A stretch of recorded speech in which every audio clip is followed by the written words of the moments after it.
Olá!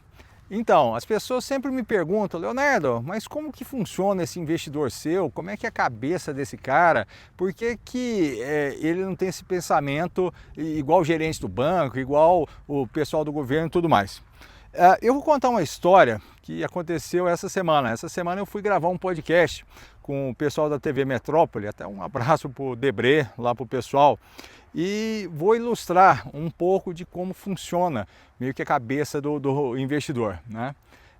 Direto as pessoas vêm me falar assim, olha Leonardo, eu tenho um projeto aqui, uma ideia de uma célula fotovoltaica diferente, eu tenho uma história aqui para ser falada a respeito da biotecnologia, um insumo diferente e tudo mais. Então são histórias e ideias incríveis, fantásticas. Só que assim, o investidor, ele não é um cara muito criativo. Eles têm basicamente senso crítico e análise dimensional. E eles são muito bons para fazer cenários realistas dentro de algumas perspectivas, né? Eu vou contar uma história para vocês de como funciona mais ou menos a cabeça do investidor. Em 2010 eu fui fazer um curso nos Estados Unidos, né, lá no MIT, né, no Instituto de Tecnologia de Massachusetts.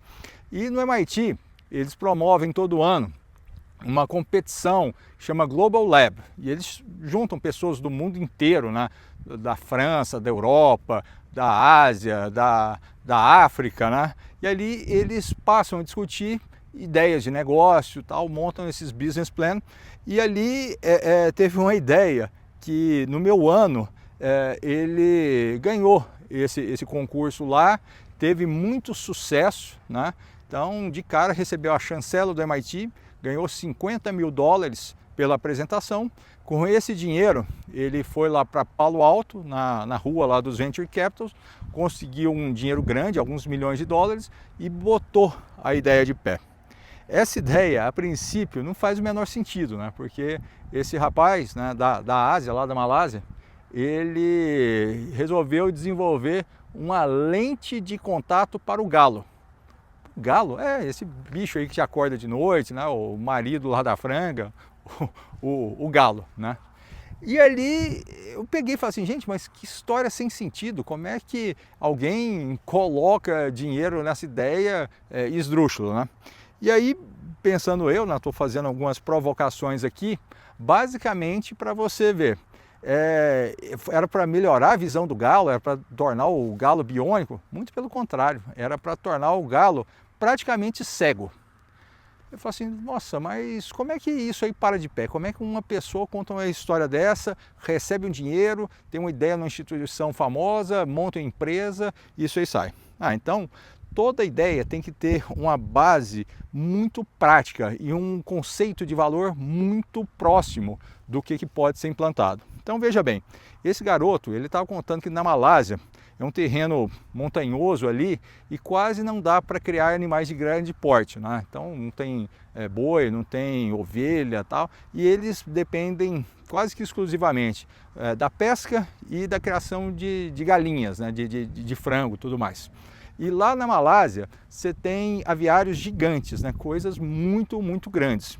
E para quem sabe, o galo é um bicho meio territorialista, né? Quando junta um galo com outro, os dois se encontram, certeza que dá briga ali, né? Agora imagina, numa granja com 2 milhões de frangos, você controlar a briga de galo quase que o dia inteiro, né? Antigamente até o pessoal incentivava isso, né? Tinha as rinhas de briga de galo e tudo mais. Mas nesse contexto, esse garoto ele começou a pensar diferente. O que ele falou? O seguinte, olha, eu tinha que dar um jeito de cegar o galo, deixar ele assim, com a visão limitada. Ele vê mais ou menos a um metro e pouco à frente dele, né? Por quê? Nesse contexto, você aumenta os pontos de comida, aumenta os pontos de água, coloca uma densidade maior de frango ali, né? E ali você consegue restringir as opções dele. Então, veja bem, na Malásia tem muito esse problema de diversidade, né? Então eles conseguiam colocar um galo para cada 5, 6 frangas ali e tudo mais, né? E com essa ideia eles aumentaram muito a densidade de cobertura de frango por metro quadrado ali. Então veja bem, o que acontece? Olha aqui o que é o agro. Veja bem o que aconteceu. Você pega esses espaços muito grandes, coloca uma densidade maior ali e tudo acaba indo por um caminho diferente. E ali o galo, quando encontrava com outro, eles se esbarravam, colocava mais franguinho ali e o negócio rendia. Então ele tinha basicamente 3 estímulos: água, comida e a franguinha. Então ele tinha essa cobertura maior ali, a questão genética melhorou demais e dentro desse cenário houve um aumento de produtividade de mais ou menos 30% em relação ao inicial. Então veja nesse contexto o que aconteceu.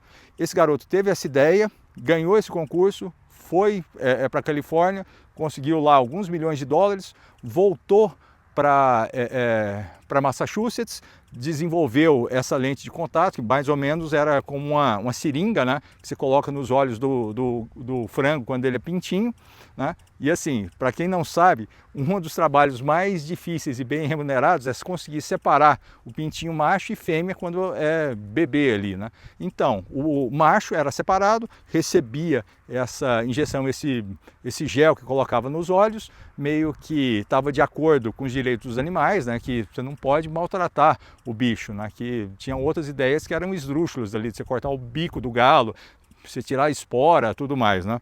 Mas isso passou dentro do contexto e ele teve sucesso na hora de fazer. Então, você pega uma granja que fatura 100 milhões de dólares por ano.